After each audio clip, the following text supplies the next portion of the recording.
محرم الحرام کا مہینہ آتے ہی امت مسلمہ کے دلوں میں غم، عقیدت اور احترام کے جذبات تازہ ہو جاتے ہیں۔ اس مہینے کی 10ویں تاریخ یوم عاشوراء اسلامی تاریخ کے ایک ایسے سانحے کی یاد دلاتی ہے اس نے نہ صرف مسلمانوں کے سیاسی اور سماجی حالات پر گہرے اثرات مرتب کیے بلکہ حق، صبر اور استقامت کی ایک لازوال مثال بھی قائم کی۔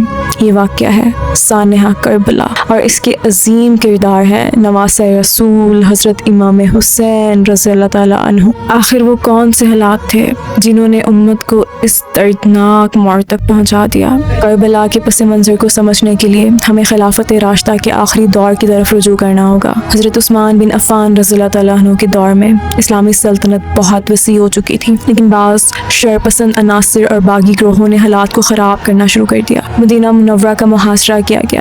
حضرت عثمان نے امت کے خون کو بچانے کے لیے اپنے دفاع میں جنگ کی اجازت نہ دی۔ بالآخر آپ مظلومانہ انداز میں شہید کر دیے گئے۔ حضرت عثمان کی شہادت اسلامی تاریخ میں پہلا داخلی بحران ثابت ہوئی۔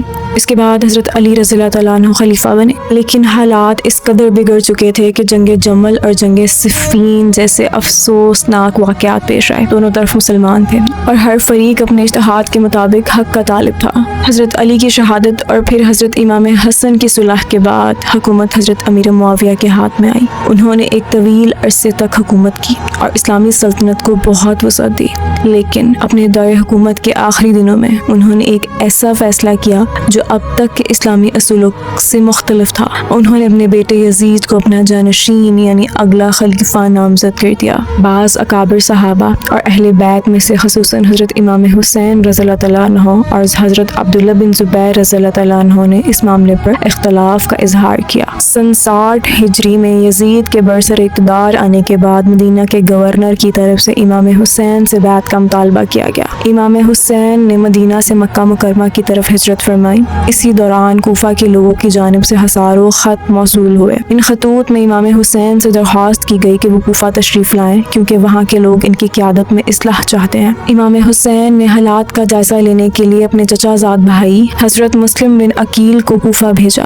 ابتدا میں ہزاروں لوگوں نے ان کے ہاتھ پر بیعت کی اور حمایت کا یقین دلایا۔ حضرت مسلم بن عقیل نے امام حسین رضی اللہ تعالیٰ عنہ کو حالات سازگار ہونے کی اطلاع دی، لیکن حالات جلد ہی یکسر تبدیل ہو گئے۔ یزید نے عبید اللہ بن زیاد کو کوفہ کا گورنر مقرر کر دیا اور اس نے کوفہ پہنچ کر سخت اقدامات کے ذریعے لوگوں کو منتشر کر دیا۔ جن لوگوں نے وفاداری کے وعدے کیے تھے وہ خوف اور دباؤ کی وجہ سے پیچھے ہٹ گئے، یہاں تک کہ حضرت مسلم بن عقیل کو شہید کر دیا گیا۔ اس دوران امام حسین مکہ سے روانہ ہو چکے تھے۔ مقام زبالہ پر آپ کو حضرت مسلم بن عقیل کی شہادت کی خبر ملی اور مسلم بن عقیل کے بیٹوں نے کہا کہ ہم اپنے والد کا قصاص لے کر رہیں گے۔ اس مقام پر آپ نے اپنے ساتھیوں کو صورتحال سے آگاہ کیا اور فرمایا کہ جو واپس جانا چاہتا ہے وہ جا سکتا ہے، لیکن اہل بیت اور مخلص ساتھی آپ کے ساتھ رہے۔ 2 محرم 61 ہجری آپ کا قافلہ سرزمین کربلا پہنچا۔ بعد تاریخی روایات کے مطابق امام حسین نے خون ریزی سے بچنے کے لیے مختلف تجاویز پیش کی اور انہوں نے جو 3 تجاویز پیش کی تاریخ روایات کے مطابق وہ یہ ہے: پہلی تجویز یہ کہ مجھے مدینہ واپس جانے دیا جائے،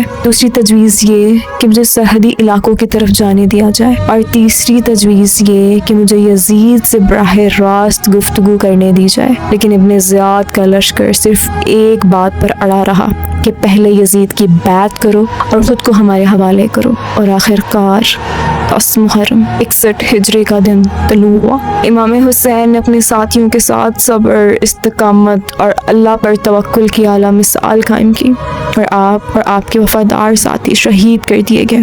کربلا کا پیغام صرف کریا اور غم نہیں ہے، بلکہ صبر، استقامت، حق پسندی اور اللہ پر کامل اعتماد کا پیغام ہے۔ آج ہمیں ضرورت ہے کہ ہم سانحہ کربلا سے اتحاد امت، عدل، صبر، تقوی اور حق پر ثابت قدمی کا درس حاصل کریں۔ اللہ تعالیٰ ہمیں اہل بیت سے محبت، صحابہ کرام کے احترام اور امت مسلمہ کے اتحاد کی حفاظت کی توفیق عطا فرمائے۔